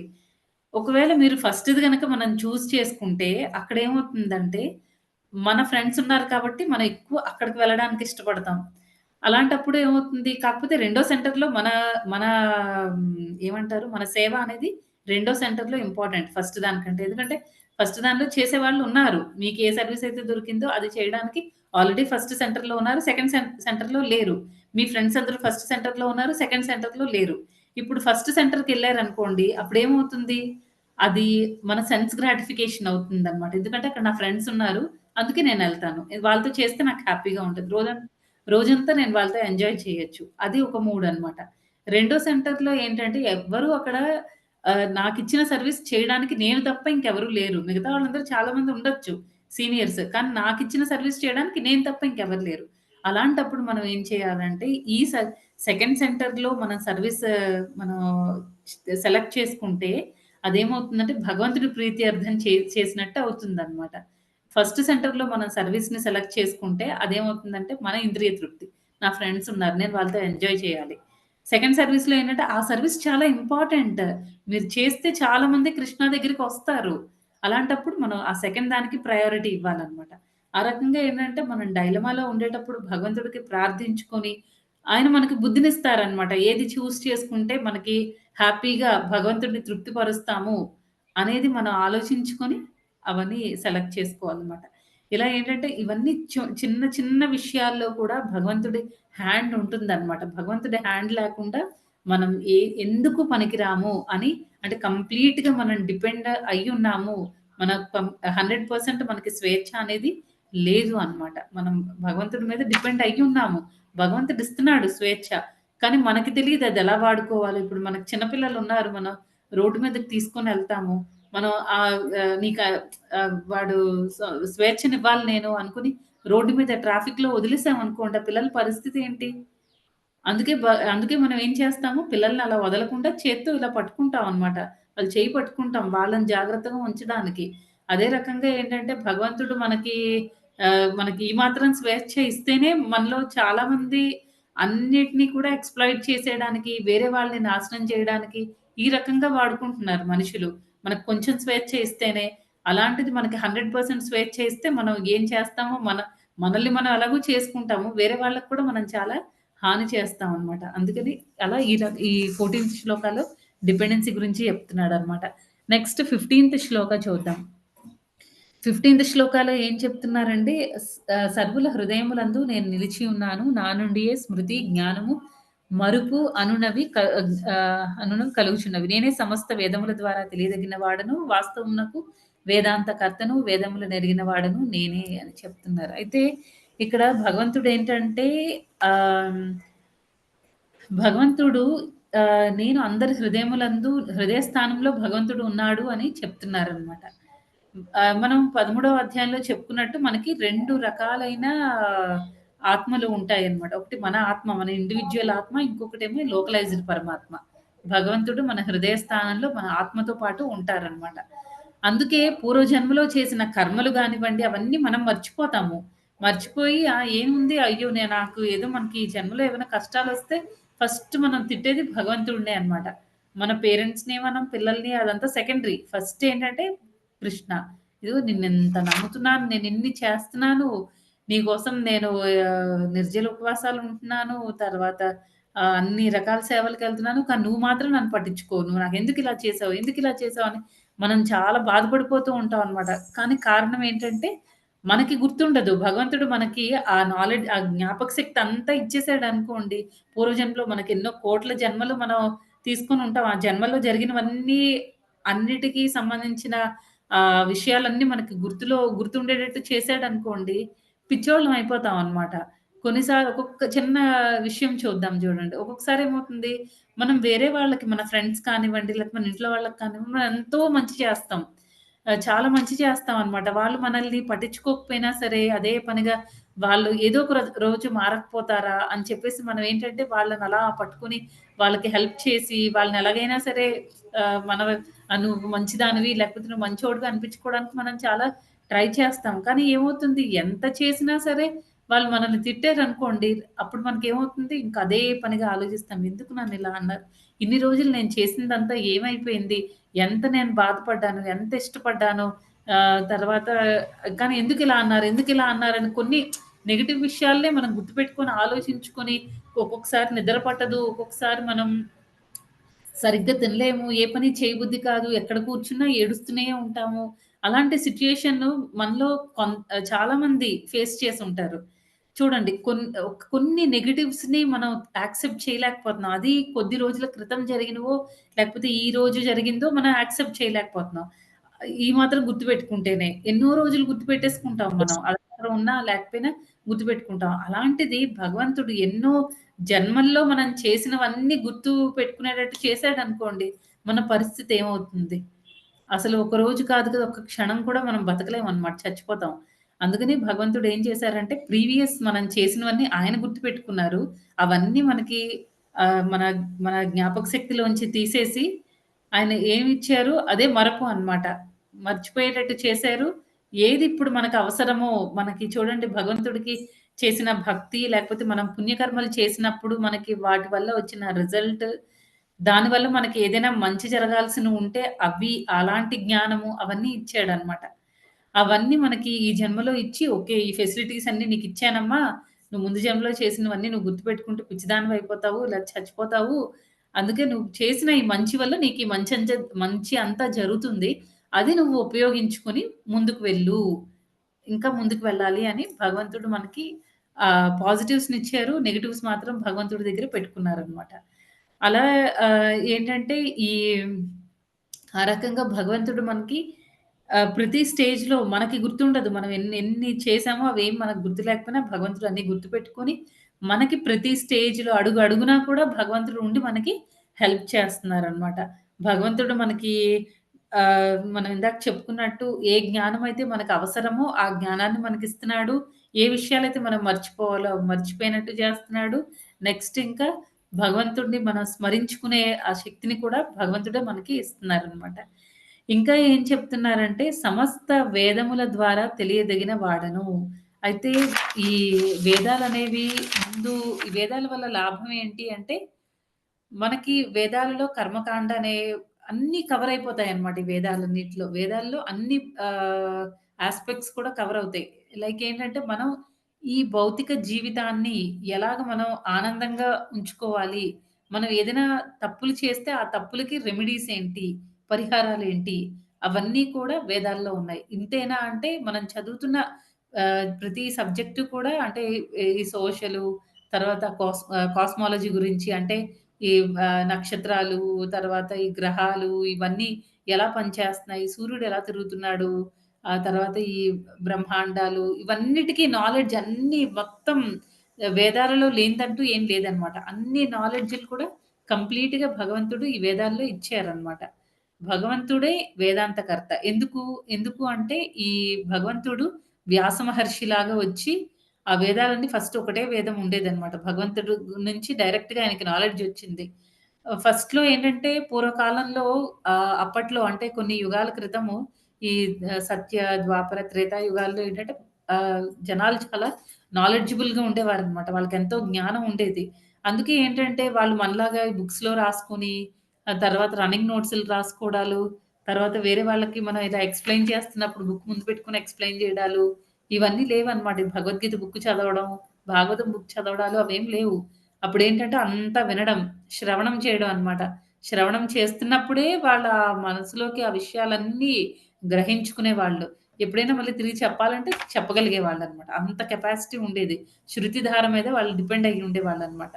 కాకపోతే ఇప్పుడు కలియుగానికొచ్చేసరికి ఏమైందంటే, మనకి ఆ కెపాసిటీ తగ్గిపోయిందనమాట. ఇప్పుడు మనకి బుక్స్ లేకపోతే అవ్వదు. ఈరోజు చెప్పిన విషయం సాయంత్రం అడిగితే మనం చెప్పలేమనమాట. మర్చిపోతాం. అందుకని మనకి బుక్స్ ఇవన్నీ వచ్చాయి. అయితే పూర్వకాలంలో అంత పవర్‌ఫుల్‌గా ఉండేవాళ్ళు కదా! దీనికొక్క ఈ శృతిధార గురించి మనం ఒక చిన్న పాస్ టైమ్ చెప్పుకొని ముందు మళ్ళీ నెక్స్ట్ పాయింట్స్ చెప్పుకుందాం ఈ వేదాల గురించి. అయితే ఈ శృతిధారలో ఏంటంటే పూర్వకాలంలో అలా ఉండేవాళ్ళు. పిల్లల్ని 5 సంవత్సరాలు రాగానే గురుకులానికి పంపించేవాళ్ళు. గురుకులంలో ఏంటంటే గురువు ఎన్నో రకాల విద్యల్ని నేర్పించేవాళ్ళనమాట. ఆహ్, ఈ కత్తి యుద్ధాలని, తర్వాత బాణాలు, ఆర్చరీ స్కిల్స్ ఇలాంటివన్నీ అన్నమాట. నెక్స్ట్ మల్ల యుద్ధము ఇలా రకరకాలవన్నీ కూడా కళలన్నీ కూడా నేర్పించేవాళ్ళనమాట గురువు. వాళ్ళేంటంటే అన్ని గ్రాస్పింగే ఇప్పుడు శాస్త్రాలేమైనా అధ్యయనం చేసినప్పుడు వాళ్ళకి అన్నీ విని, అర్థం చేసుకొని మళ్ళీ తిరిగి చెప్పేవాళ్ళనమాట. అంటే గురువు నేర్పిస్తున్నప్పుడే వాళ్ళకన్నీ వచ్చేసేవి. అయితే ఇప్పుడు మళ్ళీ మనకి కలియుగానికొచ్చేసరికి మనకి పెన్ను, పేపర్లు లేకపోతే ఏమవ్వదు. బుక్స్ లేకపోతే మనకసలు ఒక రోజు కూడా మనకి అవ్వదనమాట. ఏదైనా చదవాలంటే మనం వింటాను నాకన్నీ వచ్చేస్తాయంటే అవ్వదు. అలా కాదు. అయితే ఈ టైంలో కూడా అంటే ఈ కలియుగంలో కూడా అక్కడక్కడ కొంతమంది ఉంటారనమాట. ఈ శృతిధార ఉండేవాళ్ళు. దానికి ప్రభుపాదుల టైంలో ఏమైందంటే ఆహ్, బ్రిటిషర్స్ టైమ్ అనమాట. ప్రభుపాద టైమ్ అంటే ఆల్‌మోస్ట్ అప్పటికి బ్రిటిషర్స్ ఉన్నారు. ఒకసారి ఏమవుతుందంటే ఇద్దరు బ్రిటిషర్స్‌కి మధ్య ఏదో ఆహ్, అంటే ఇద్దరు మాటలతో గొడవ చేసుకుంటారనమాట. మాట మాట అనుకుంటూ ఉంటారు. ఇద్దరు ఇంగ్లీష్‌లో మాట్లాడుకుంటూ ఉంటారు. అక్కడ ఒక బెంగాలీ అతను కూడా అక్కడే కూర్చొనున్నారనమాట. వీళ్ళిద్దరూ చాలా తీవ్రంగా మాట్లాడుకుంటారు. కానీ ఈ బెంగాలీ ఆయనకి ఇంగ్లీష్ రాదు. వాళ్ళేం మాట్లాడుకున్నారో తెలీదనమాట. అర్థం కాదు. కానీ ఈయనేంటంటే అక్కడ కూర్చొని వాళ్ళిద్దరిని అలాగా అబ్జర్వ్ చేసి అంతా వింటూ ఉంటాడు. తర్వాత ఏమవుతుందంటే వాళ్ళిద్దరి మధ్య ప్రాబ్లమ్ ఎక్కువైపోయి, ఇంక మన వల్ల కాదు తేల్చుకోవడం. మనం అదే కోర్ట్‌లో కేస్ పెట్టుకుందాం అని చెప్పేసి కేస్ పెట్టుకుంటారు. అయితే వాళ్ళిద్దరి సంభాషణ ఎలా జరిగింది అనంటే, ఇద్దరు ఒకళ్ళ మీద ఒకళ్ళు జడ్జితో చెప్పేటప్పుడు ఇద్దరు ఒకళ్ళ మీద ఒకళ్ళు చెప్పుకుంటున్నారు. నేను అలా అనలేదు, నేనిలా అనలేదు అని ఇద్దరు దబాయించడం అంటారు గదా! ఒక మాట ముందనేసి మళ్ళీ కాదు, కాదు అనేసి ఇద్దరు అలా వాదించుకుంటున్నారు. అయితే జడ్జి అడుగుతారనమాట. ఎవరైనా సాక్ష్యం ఉన్నారా అని. అప్పుడు వీళ్ళు ఆలోచిస్తారు. లాస్ట్‌కి అక్కడ వీళ్ళు చెప్తారనమాట. అక్కడ ఒక బెంగాలీ అతనున్నాడు. కాకపోతే అతనికి ఇంగ్లీష్ రాదు అని. సరే ఏమో కొంచెమైనా ఏమైనా హెల్ప్ అవుతుందేమో తీసుకొని రండి అని చెప్తారు. అప్పుడేమవుతుందంటే ఇంక ఈయన ఈ బెంగాలీ అతను అక్కడికొస్తారు. జడ్జి అడుగుతారనమాట. "నీకేమైనా నువ్వు అక్కడే ఉన్నావా?" అంటే, "ఆ! నేనున్నాను" అని అంటారు. "సరే అయితే ఏం జరిగిందో చెప్పు" అనంటే ఈయనకి ఏం మాట్లాడుకున్నారో నాకర్థం కాలేదు. కాకపోతే ఒకటి వాళ్ళు మాటల శబ్దం ఉంటుంది గదా! ఆ మాటలు మాత్రం నేను విన్నాను అంతే. దాని అర్థం నాకు తెలీదు అని చెప్తాడనమాట. చెప్తే సరే నీకువేం విన్నావో నువ్వదే చెప్పు నీకర్థం కాకపోయినా పర్వాలేదులే అనంటే, వీళ్ళిద్దరి కాన్వర్జేషన్ ఎవరు దేని తర్వాత ఏం మాట్లాడుకున్నారో, అతని ముందు ఏమైతే జరిగిందో అది మొత్తం యాజ్ ఇట్ ఈస్‌గా ఇంగ్లీష్‌లో చెప్పేస్తాడనమాట. అతనికి ఇంగ్లీష్ రాదు. ఇంగ్లీష్‌కి ఏం మాట్లాడుకున్నారో అర్థం తెలీదు. కానీ యాజ్ ఇట్ ఈస్‌గా మైండ్‌లో అలా ఫీడ్ అయిపోయిందనమాట. అది శృతిధార. యాజ్ ఇట్ ఈస్‌గా మళ్ళీ చెప్పేస్తాడనమాట. దానివల్ల ఏమవుతుందంటే, ఆ జడ్జికి చాలా హెల్ప్ అవుతుంది. ఆయన ఈజీగా తీర్పు ఇవ్వడం అనేది జరుగుతుందనమాట. ఆ రకంగా ఏంటంటే, అంటే ఇంతకు ముందు రోజుల్లో అలా ఉండేవాళ్ళు. ఇప్పుడు అక్కడక్కడ అలాంటి వాళ్ళు ఉంటారనమాట. గ్రాస్పింగ్ ఎక్కువుంటుంది. శృతి ద్వారానే వాళ్ళకన్నీ అర్థమైపోతాయన్నమాట. తర్వాత ఇప్పుడు ప్రాబ్లమ్ ఏంటంటే, ఇప్పుడెందుకు ఈ పాయింట్ చెప్పుకున్నాం మనం. బ్రహ్మదేవుడు డైరెక్ట్‌గా ఆయనకి జ్ఞానం అనేది కృష్ణుడి నుంచి వచ్చింది. ఇంతకుముందు యుగాల్లో అయితే ప్రజలందరూ కూడా చాలా పవర్‌ఫుల్‌గా ఉండేవాళ్ళు కాబట్టి, శృతి ద్వారా ధార ద్వారా వాళ్ళు మొత్తం అన్నీ వినడం ద్వారానే వాళ్ళన్నీ భగవంతుడిని అర్థం చేసుకునేవాళ్ళు. శాస్త్రాలన్నీ అధ్యయనం అయిపోయేదనమాట. ఎప్పుడైతే ఈ కలియుగంలోకొచ్చారో ఇక్కడేంటంటే మన కలియుగంలో ఉండే వాళ్ళందరూ మందమతులు. లేజినెస్ ఎక్కువ. మనకి జ్ఞానం లేదు. చాలా తొందరగా కోపం వస్తుంది. ఎన్నో నెగెటివ్ క్వాలిటీస్ మనకున్నాయన్నమాట. అందుకే మనలాంటి వాళ్ళకి అర్థం కాదు కాబట్టి కొంచెం సింప్లిఫై చేయడానికి ఆయన ఏం చేశారంటే ఆ ఒక్క వేదాన్ని 4 భాగాలుగా డివైడ్ చేశారన్నమాట. తర్వాత ఇంకా సింప్లిఫై చేయడానికని ఉపనిషత్తులని, తర్వాత పురాణాలని ఇవన్నిటిని కూడా ఆయన ఇంట్రొడ్యూస్ చేశారనమాట. ఇన్ని చేసినా సరే వ్యాస మహర్షి హ్యాపీగా లేరు. ఎందుకు ఇవన్నిట్లో కూడా ఏంటంటే మనం మెటీరియలిస్టిక్‌గా ఎలాగా అంటే జనాలకి ఏది అప్రోచ్ అవుతుందంటే ఈయన ఇవన్నీ రాసారు కదా! వేదాలు ఇవన్నీ డివైడ్ చేయడము, ఆ పురాణాలు, ఉపనిషత్తులు ఇవన్నీ చేసిన తర్వాత జనాలకి ఆ పాయింట్ అనేది ఎలా వెళ్ళింది అనంటే ఇదంతా మన భౌతిక సుఖాల కోసం, భౌతిక తృప్తి కోసము, ఇంద్రియ తృప్తి కోసం అనే పాయింట్ వెళ్ళింది తప్ప, అక్కడ మెయిన్ ఇవన్నిటికి కూడా అంటే ఇదంతా ఒక స్లో ప్రాసెస్ అని ఫైనల్‌గా మనం భగవంతుడిని అప్రోచ్ అవుతాము ఈ వేదాల ద్వారా. ఆ పాయింట్ ఎవరికీ రీచ్ అవ్వలేదన్నమాట. అందుకే వ్యాస మహర్షి ఎంత రాసినా వ్యాస మహర్షి భగవంతుడి యొక్క అంశ అన్నమాట. భగవంతుడి యొక్క అంశ కాదు ఎక్స్‌పాన్షన్. ఆహ్ ఆ! శక్త్యావేశ అవతారం కదా! శక్తి అవతారం. మెయిన్ అవతారం అనే మాట ఓకే. యెస్. అవతారం అన్నమాట. ఏంటంటే ఆయన అన్నీ రాసినా సరే ఆయనకి తృప్తి రాలేదు. ఆయనకి ఏదో మూల సాటిస్ఫాక్షన్ లేకపోతే అప్పుడు నారద మహర్షి గైడెన్స్ తీసుకొని నెక్స్ట్ ఆయన శ్రీమద్ భాగవతం రాస్తారనమాట. శ్రీమద్ భాగవతంలో ఏంటంటే మొత్తం భగవంతుడి గురించి, భగవంతుడిని గ్లోరిఫై చేయడం, ఆయన ఎంత పవర్‌ఫుల్ అనేది అందరికి తెలియజేశారనమాట. అప్పుడు ఆయనకి సాటిస్ఫాక్షన్ వచ్చింది. అంటే ఇక్కడ ఏంటంటే ఇక్కడ పాయింట్ ఏంటంటే ఓన్లీ మనం వేదాలవి చదివినప్పటికీ కూడా మనకి వేదాల ద్వారా మనకు 3 విషయాలు తెలుస్తాయన్నమాట. సంబంధ, అభిధేయ, ప్రయోజన. ఈ 3 విషయాలు తెలుస్తాయి. ఎలా అంటే భగవంతుడితో మనకున్న రిలేషన్‌షిప్ ఏంటి? ఎలా మనం మనం భగవంతుడిని అప్రోచ్ అవ్వడానికి కావాల్సిన ప్రాసెస్ ఏంటి? ఫైనల్‌గా మనం భగవంతుడి యొక్క భగవంతుడిని భగవత్ ప్రేమతో భగవంతుడి పట్ల ప్రేమను పెంపొందించుకొని భగవద్ధామానికి చేరుకుంటాము. ఈ విషయాలన్నీ కూడా అర్థం అవ్వాలన్నమాట. వేదాలన్నీ చదివిన తర్వాత. ఎప్పుడైతే మనకి ఈ విషయాలు అర్థం కావో వేదాలలో ఉండే ఈ నువ్వు రకరకాలైన పూజలు చేయాలి, పార్వతీదేవిని పూజించాలి, లేకపోతే ఈ దేవతారాధన అవి చేసుకుంటూ వెళ్తే ఏమవుతుందంటే అదంతా ఇంద్రియ తృప్తి వరకు వచ్చి మనం ఆగిపోతామన్నమాట. అంతకంటే ముందు ఇంద్రియ తృప్తి కాదు ఫైనల్ గోల్. మనం హ్యాపీగా ఉండడం కాదు. భగవంతుడే చెప్పారు. ఇది హ్యాపీగా ఉండే ప్లేస్ కాదమ్మా. మనందరం మళ్ళీ మనం భగవద్ ధామానికి చేరుకోవాలి. అవి కూడా వేదాల్లో ఉన్నాయి. కాకపోతే ఏంటంటే ఆహ్, ఈ శ్రీమద్ భాగవతం రాకముందు వరకు ఆహ్, వ్యాస మహర్షి రాయకముందు వరకు ఏంటంటే అది ప్రాపర్‌గా ప్రాపర్ మెసేజ్‌ని కన్వే చేయలేదన్నమాట అక్కడ. ఎప్పుడైతే భాగవతం వచ్చి భగవంతుడిని గ్లోరిఫై చేశారో, మన సెన్సెస్‌ని గ్రాటిఫై చేసుకోవడం కాదు, ఇంద్రియ తృప్తి అనేది కాదు. భగవంతుడిని తృప్తిపరచాలి. భగవద్ధామానికి చేరుకోవాలి. ఆయన మనకి నిజమైన తల్లి, తండ్రి అనే విషయాలన్నీ కూడా మనకి అర్థమయ్యాయన్నమాట. నెక్స్ట్ ఇంకా మనకి వీటికి మంచి ఎగ్జాంపుల్స్ చెప్పుకోవాలి అనంటే, అంటే కొంతమంది అది వేదాలన్నీ చదివేసిన తర్వాత కూడా భగవంతుడి పట్ల ఎలాంటి ఎమోషన్స్ అసలు మామూలుగా అయితే మనకి మెటీరియల్ వరల్డ్‌లో అయితే ఎమోషన్స్ అంత ఎమోషనల్ ఎందుకయిపోతున్నావు అని అంటారు జనరల్‌గా. ఎస్పెషల్లీ జెంట్స్ లేడీస్‌ని అంటారనమాట. ఎందుకంత ఎమోషనల్ అయిపోతున్నావు? ఏముంది? చిన్న విషయాన్ని కూడా పెద్దది చేస్తావు. అవన్నీ అంటూ ఉంటారు. కానీ ఈ ఎమోషన్స్ అనేవి మనకి భక్తిలో చాలా అవసరం. ఇక్కడ మేల్, ఫీమేల్ అనేది కాదు. మగ, ఆడ అనేది కాదనమాట. మనకి ఎమోషనల్‌గా మనకి ఆ బాండేజ్ లేకపోతే ఎలాగ మనకి భగవంతుడిని చూసినప్పుడు మనకి ఎలా ఆనందం అనేది కలుగుతుంది. తర్వాత ఎలాగ మనకి ఇప్పుడు కొన్ని క్వాలిటీస్ ఉంటాయి కదా! అష్టవికారాలంటారు. అవన్నీ మనకెలా ఎగ్జిబిట్ అవుతాయి? మనం ఎలా చేయగలుగుతాము? ఇప్పుడు భగవంతుడి శ్రీమూర్తిని చూసినప్పుడు మనకు అట్‌లీస్ట్ మనకిప్పుడు ప్యూర్ డివోటీస్‌కనుకోండి, ఎన్ని సార్లు చూసినా వాళ్ళ కంట్లోంచి నీళ్లు ధారల్లా కారుతాయి. మనలాంటి వాళ్ళకి కారాలి అనంటే మనకి ఎమోషన్స్ ఉండాలి. ఎమోషనల్‌గా మనం కనెక్ట్ అవ్వాలి. భావం అనేది ఉండాలి భగవంతుడి పట్ల. అన్నీ చదివేస్తాము. అన్నీ భగవద్గీత చదువుతాం, భాగవతం చదువుతున్నాం, చైతన్య చరితామృత ఇలా ఎన్నో ఎన్నో చదువుతున్నాం అనమాట. ఆఖరికి ఫైనల్‌గా మనకి భగవంతుడిని చూసినప్పుడు ఎలాంటి ఫీలింగ్స్ కలగట్లేదనంటే మనం చదివిందంతా కూడా బూడిదలో పోసిన పన్నీరనమాట. అంటే మనకి రియాలిటీ ఏంటి అనేది తెలియట్లేదు. ఇక్కడ ఒక బ్రాహ్మణుడు అదే మనం చాలా సార్లు చెప్పుకున్నామండి ఈ శ్లోక ఈ ఈ ఒక స్టోరీ. దానిలో ఏంటంటే ఒక బ్రాహ్మణుడు అతను నిరక్షరాస్యుడనమాట. అతనేం చదువుకోలేదు. అతనికేమో వాళ్ళ గురువు ఏం చెప్తారు, "భగవద్గీత అంతా చదవాలి నువ్వు" అని చెప్తారు.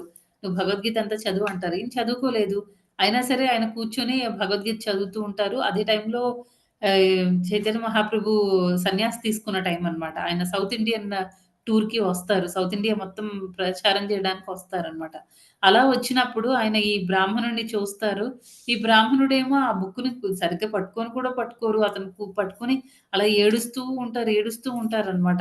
మిగతా బ్రాహ్మణులందరూ కూడా "ఓహ్! నువ్వు చదివేస్తున్నావా?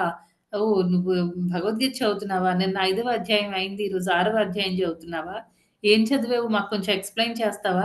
ఐదవ అధ్యాయానికి సంబంధించిన ఆ సారం అంతా చెప్తావా మాకు?" ఇలా ఆయన గురించి పక్కనే నించొని ఆయన ఏడుస్తూ ఉంటే, వీళ్ళేమో ఆయన మీద జోకులేస్తూ ఉంటారనమాట. ఇలాగ హేళన చేస్తూ ఉంటారు. అప్పుడు చైతన్య మహాప్రభు అక్కడికి చూస్తారనమాట. ఏంటి వీళ్ళందరూ ఏదేదో మాట్లాడుతున్నారు. ఈయనేమో అక్కడ కూర్చొని ఏడుస్తున్నాడు. ఏమైంది? వీళ్ళ మాటల వల్ల ఏడుస్తున్నాడా? ఏంటా? అనేసి చైతన్య మహాప్రభు అక్కడికి వెళ్తారనమాట. వెళ్లి అడుగుతారు ఏమైంది అని. అంటే ఆహ్, అప్పుడు ఈయన చెప్తారనమాట. నేను ఏమి చదువుకోలేదు. మా గురువుగారేమో నాకు ఈ భగవద్గీత చదవమని చెప్పారు. ఇదిగోండి ఈ బుక్ ఇచ్చారు. నాకేమో ఈ బుక్‌ని చూస్తే అందులో ఏముందో నాకు తెలీదు. కానీ ఈ ఫోటో చూస్తే నాకు ఏడుపొస్తుంది. ఎందుకంటే ఇక్కడ కృష్ణుడు రథసారథిగా ఉన్నాడు. రథసారథిగా ఉన్నప్పుడు ఎన్నో సార్లు అర్జునుడు ఇటు వెళ్ళు, అటు వెళ్ళు అని చెప్పి ఆయన కాళ్ళు తగిలిస్తున్నాడు. నాకు భగవంతుడు ఎంత గొప్పవాడో కదా! ఆయన అంత గొప్పవాడయినా సరే ఒక రథసారథిలాగా పనిచేస్తున్నాడు అర్జునుడికి అని చెప్పేసి ఆయన అని ఏడుస్తూ ఉంటాడనమాట. అప్పుడు అక్కడున్న మిగతా బ్రాహ్మణులకు కూడా వాళ్ళు చేసిన తప్పేంటో తెలిసొస్తుందనమాట.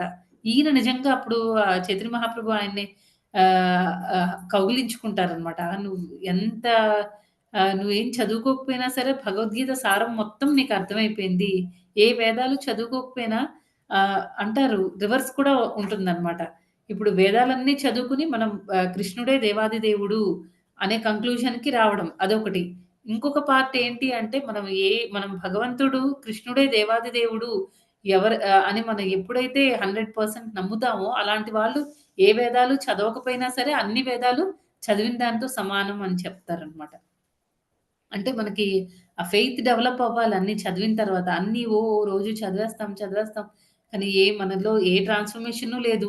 ఫస్ట్ ఇయర్ డే నంబర్ 1 మనం ఈ కృష్ణ చైతన్య మార్గంలోకొచ్చినప్పుడు ఏ రకంగా ఉన్నామో, over a period of time ఒక 10 సంవత్సరాలో, 20 సంవత్సరాలో అయిపోయిన తర్వాత కూడా మనం భగవంతుడి పట్ల భక్తి లేకుండా, గురువు పట్ల గౌరవం లేకుండా, వేరే భగవంతుడి యొక్క భక్తులతో సాంగత్యం చేయాలనే కోరిక ఇవన్నీ మనకి లేవనుకోండి, ఇంక అన్ని సంవత్సరాలు చేసిన భక్తి కూడా వేస్ట్ అయిపోతుందనమాట. నెక్స్ట్ ఇంకా మనకి దీనికి రిలేటెడ్‌గా ఇంకొక స్టోరీ కూడా మీలో చాలా మందికి తెలిసే ఉంటుంది. ఈ అది చెప్పులు కుట్టుకునేవాడును, బ్రాహ్మణుడు స్టోరీ అన్నమాట. దానిలో ఏమవుతుంది ఆహ్, ఇద్దరు ఇద్దరిని చూస్తారు. ఈ బ్రాహ్మణుడు రోజంతా చాలా వేదాలవి చేస్తూ ఉంటారు. వేదాలు పఠించడం ఆయనకి ఎన్నో తెలుసన్నమాట. శాస్త్ర జ్ఞానం చాలా ఎక్కువుంటుంది. ఈ చెప్పులు కుట్టుకునేవాడు నార్మల్ సీదా చెప్పులు కుట్టుకునేవాడన్నమాట. అయితే ఒకసారి నారద మహర్షి అటుగా వెళ్తూ వీళ్ళిద్దరిని అడుగుతాడన్నమాట. ఆహ్, నారద మహర్షిని చూడగానే వాళ్ళిద్దరూ అడుగుతారు. ఫస్ట్ ఈ బ్రాహ్మణుడిని కలిసినప్పుడు బ్రాహ్మణుడు అడుగుతారనమాట. "నువ్వు వైకుంఠం నుంచి వస్తున్నారు కదా! స్వామి మా అదే మా స్వామి ఏం చేస్తున్నారు నారద ముని" అని అడిగితే, సరే చూసు మళ్ళీ చెప్తాను అనేసి వెళ్తారనమాట. నెక్స్ట్ అహా! కాదు. నేను ఎన్ని రోజుల్లో భగవద్ధామానికి చేరుకుంటాను అని అడుగుతారు. నెక్స్ట్ అలాగే ఈ చెప్పులు కుట్టేవాడి దగ్గరికెళ్తే అతను కూడా సేమ్ నారద ముని వచ్చినందుకు చాలా సంతోషపడి నెక్స్ట్ ఎన్ని రోజుల్లో నేను భగవద్ధామానికి చేరుకుంటానో ఒకసారి భగవంతుడిని అడగండి అని చెప్తారనమాట. నెక్స్ట్ నారదముని ఇద్దరు క్వెషన్‌లు సేమ్ తీసుకొని అంటే ఇద్దరు క్వెషన్ తీసుకొని వెళ్తారనమాట అక్కడ వైకుంఠానికి. అక్కడ స్వామిని అడుగుతారు. ఇలా మీ భక్తులిద్దరు కనిపిచ్చారు. ఒకతను బ్రాహ్మణుడు రోజంతా శాస్త్రాధ్యయనం చాలా చక్కగా చేస్తున్నాడు. ఇంకొకతను చెప్పులు కుట్టుకునేవాడు. అతను రోజు పొద్దున్న కొంతసేపు చేసి మిగతా టైమంతా ఆయన చెప్పులు కుట్టుకోవడం, ఆయన టైంలో ఆయన పనేదో ఆయన చేసుకుంటున్నారు అని చెప్తారనమాట. అయితే వాళ్ళొక ప్రశ్న వేశారు. ఇద్దరు అంటే బ్రాహ్మణుడు ఎప్పుడు మీ ధామానికి చేరుకుంటాడు? తర్వాత ఈ చెప్పులు కుట్టుకునేవాడు ఎప్పుడు మీ ధామానికి చేరుకుంటాడు అని అడుగుతున్నారు అంటే, భగవంతుడు ఏం చెప్తారంటే, బ్రాహ్మణుడికి చాలా కొన్ని మిలియన్స్ ఆఫ్ ఇయర్స్ పడతాయి అని చెప్తారనమాట నా దగ్గరికి చేరుకోవడానికి. అదే ఈ కాబ్లర్ అంటే ఈ చెప్పులు కుట్టుకునేవాడైతే ఈ జన్మలోనే నా ధామానికి చేరుకుంటాడు అనంటే, అదేంటి స్వామి అదెలాగా అంటే నేను నీకోటి చెప్తాను. నువ్వు వాళ్ళిద్దరి దగ్గరికి ఎళ్లి చెప్పు. అప్పుడు నీకే అర్థమవుతుంది ఎందుకు నేనిలా చెప్పానో అని అంటారనమాట. అప్పుడు భగవంతుడు ఏం చెప్తారంటే, నేను వాళ్ళడిగారు వాళ్ళడుగుతారు కంపల్సరీ స్వామి ఏం చేస్తున్నారని. అప్పుడు నువ్వేం చెప్తావంటే, స్వామి నీడిల్ ఉంటది గదా! సూదిలో ఏనుగు ఏనుగు తలకాయని దూరుస్తున్నారని చెప్పు అని అంటారనమాట. వెంటనే ఈ నారద మునేమో మళ్ళీ ఫస్ట్ ఈ బ్రాహ్మణుడి దగ్గరికొస్తారు. వచ్చి బ్రాహ్మణుడు అడుగుతాడనమాట. "అడిగారా స్వామి ఏం చెప్పారు మా స్వామి" అంటే నారద మహర్షి ఏం చెప్తాడంటే, "నువ్వు అక్కడికి చేరుకోవడానికి కొన్ని వేల మిలియన్స్ ఆఫ్ ఇయర్స్ పడతాయి" అని కొన్ని కోట్ల సంవత్సరాలు పడతాయి అనంటే, "అవునా! అదేంటి మీరు వినడం తప్పేమో నేనెంత చేస్తున్నాను భగవంతుడికి, ఆయన నన్నెందుకు వెంటనే తీసుకొనెళ్లరు? నేను వెంటనే వెళ్తాను. మీరు సరిగ్గా వినుండరు. సరే కానీ చెప్పండి భగవంతుడు ఏం చేస్తున్నారు" అనంటే, నారద మహర్షి ఏమో సూదిలో ఏనుగు తలకాయని దూరుస్తున్నారని చెప్తారనమాట. ఇంకా ఆయనకి చాలా కోపం వచ్చేసి ఇంకా అక్కడి నుంచి వెళ్ళిపోతారనమాట. నెక్స్ట్ ఏ అంటే నారదముని నాతో జోక్ చేస్తున్నారు. నేనెంతో బాగా అడిగితే ఈయనేమో పరిహాసంగా తీసుకుంటున్నారు అని అనుకుంటారు. నెక్స్ట్ ఈ చెప్పులు కుట్టుకునే వాడి దగ్గరికి నారదముని వెళ్తారనమాట.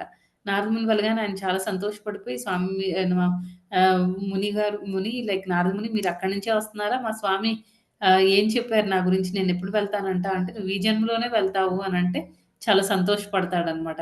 సరే అయితే కానీ మా స్వామి ఏం చేస్తున్నారు వైకుంఠంలో అని అడిగితే అప్పుడు నారదముని ఏం చెప్తారంటే, ఆయన ఏనుగు తలకాయని సూదిలో పెట్టడానికి చూస్తున్నారు అనంటే, ఇంకా ఈయన ఇంకా ఎగిరి గంతేసి, "ఓహ్! మా స్వామి అది అలా చేస్తున్నారా? ఆయనకి ఏది అసాధ్యం అనేది ఉండదు. ఆయన ఏవైనా చేయగలరు. ఆయన అంత గ్రేట్" అని చెప్పేసి చాలా హ్యాపీగా ఫీల్ అయిపోతాడనమాట. అంటే ఏంటి, ఈ బ్రాహ్మణుడు ఇక్కడ ఎన్నో శాస్త్రాల్ని అధ్యయనం చేశాడు. 1 సంవత్సరం కాదు, 2 సంవత్సరాలు కాదు. చిన్నప్పటి నుంచి ఆయన ఈ వేదాలు నేర్చుకున్నాడు. ఎన్నో చేశాడనమాట. కాకపోతే ఏంటంటే, ఆయనకి భగవంతుడి మీద నమ్మకం అనేది లేదు. భగవంతుడు ఏమైనా చేయగలడు. ఆయన చేయలేనిదంటూ ఎక్కడ ఈ అన్ని లోకాల్లో కూడా ఎక్కడ ఆయన చేయలేనిదంటూ లేదు అనే ఫెయిత్ అనేది ఆ బ్రాహ్మణుడికి అన్ని శాస్త్రాలు చదివిన తర్వాత కూడా రాలేదు. అదే ఈ చెప్పులు కుట్టుకునే వాడికేంటంటే చాలా ఆయనకి ఆ ఎసెన్స్ అనేది అర్థమైపోయిందనమాట. భగవంతుడే అన్నీ అంటే ఇక్కడ నిజంగా వేదాలన్నీ తెలిసింది ఎవరు అంటే ఈ చెప్పులు కుట్టుకునే వాడికి అన్నీ తెలుసు అని మనం చెప్పొచ్చనమాట. అంతేకాని ఈ హ్మ్, ఆహ్, ఈ బ్రాహ్మణుడికి కాదు అనే విషయం అర్థమైంది.